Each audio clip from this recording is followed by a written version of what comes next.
So I want to share because something that is so funny, Jason and I are doing this Karma to Dharma amazing journey, 6-week journey with couples. We've got 8 people that we're taking through this 6-week adventure deeper into love. We call it From Falling in Love to Rising in Love. And this past week was all about sovereignty and surrender. And I find that each week that we're doing this, we're like living the topic of the week. And sometimes in the middle of the week when it's like coming up and all this stuff is coming up around it,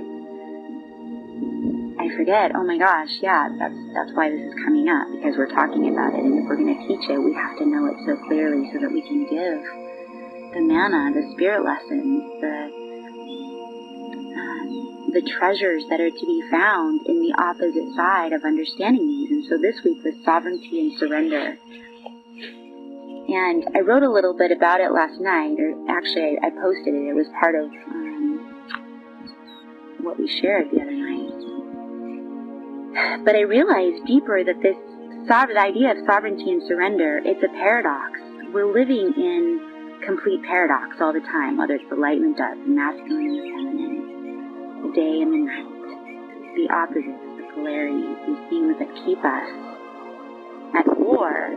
Yet when we bring them into balance and realize that they're actually complementary and they're not warring with each other at all by nature, they allow us to see. I love that quote. Something to the effect of, a star doesn't know itself, it's not able to shine except for in the darkness. And so that's how we find these treasures within ourselves. I mean, so many of us on the spiritual path have dedicated our heart and our life to it because we know the extreme side of being in the darkness. We know what our own darkness looks like, and we continue to uncover. The more light that gets exposed to the darkness, the more distasteful that darkness becomes. You know, it's funny, just like the little subtleties, my own pride, my jealousy. I have jealousy that's been coming up like crazy. It's just silly. It's like insidious. I see where I have been jealous of my sisters, whether it's for their appearance or whether it's for their talent or, you know, things that didn't even seem like a big deal. Stuff that's like down deep in my subconscious coming up, and these fear things like, well, what if they outshine me? What if my stuff doesn't get to be done and theirs does? And it's like this little kid stuff being brought up. But here we are, the more light that we are being exposed to, the more light we receive, the more we can allow the surrender to those places in us that are not yet consumed by this magnificent white fire that consumes anything but love. So sovereignty and surrender. Sovereignty is something we're all working on, I think, for the most part. So many of us on this spiritual journey have let go in so many ways to all the entrapments and all the addictions to material wealth. So our value systems, the way that we look at life, the way that we look at having things or acquiring things has totally changed. It's just not important the way that it once was. And so trying to find our sovereignty, even in terms of just really providing for ourselves, not from a place of working for it, where we're no longer out in the system, the slave system that says, well, if you want to survive, you have to work really hard and you have to do something that you don't like in order to take care of yourself. We're shifting that to where we're coming in alignment with ourselves and knowing that what we came here to do, when we are truly open to receiving and giving from a pure heart, we can trust that the universe, that the source of all life will give and pour in and totally sustain us in our purpose and our joy.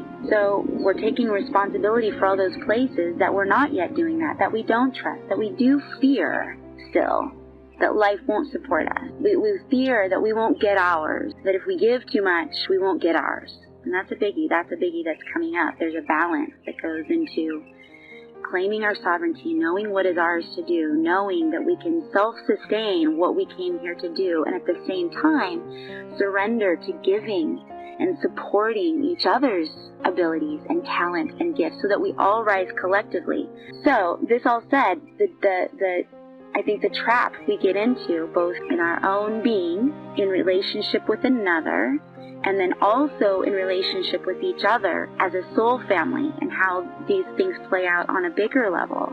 Sovereignty is that place where we're able to take full responsibility for what's going on in our life and look at these patterns that aren't coming out of the purest intention. Anything that is self-serving, the small self-serving. Anything that is coming out of fear, that is fearful that we will not get ours.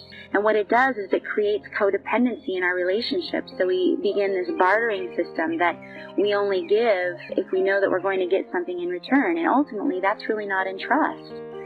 We give the things that last, that have eternal value, are things that we give out of a heart that is saying, I so trust that what I'm giving is out of the overflow of my heart, because I know that as I give, so I receive.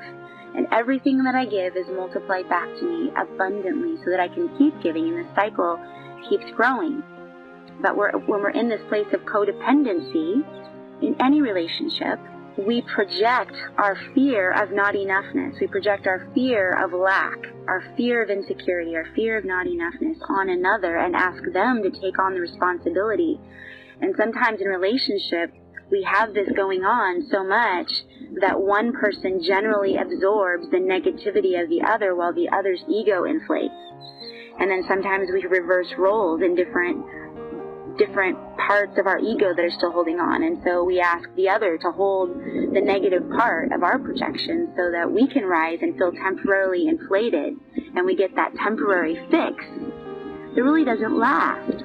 So what sovereignty and surrender, coming into balance, does is really being able to own those places. The sovereignty is owning those places and seeing ourselves for really who we are and what we are not, what we still have yet to release, what we still have yet to surrender and humble out, as my beloved says, babe, humble out. Where we take full responsibility and we now can speak our truth, whatever comes up, knowing that, I don't like this thing that's coming up. I know this is ugly. I know I'm being in my selfish, jealous, prideful self.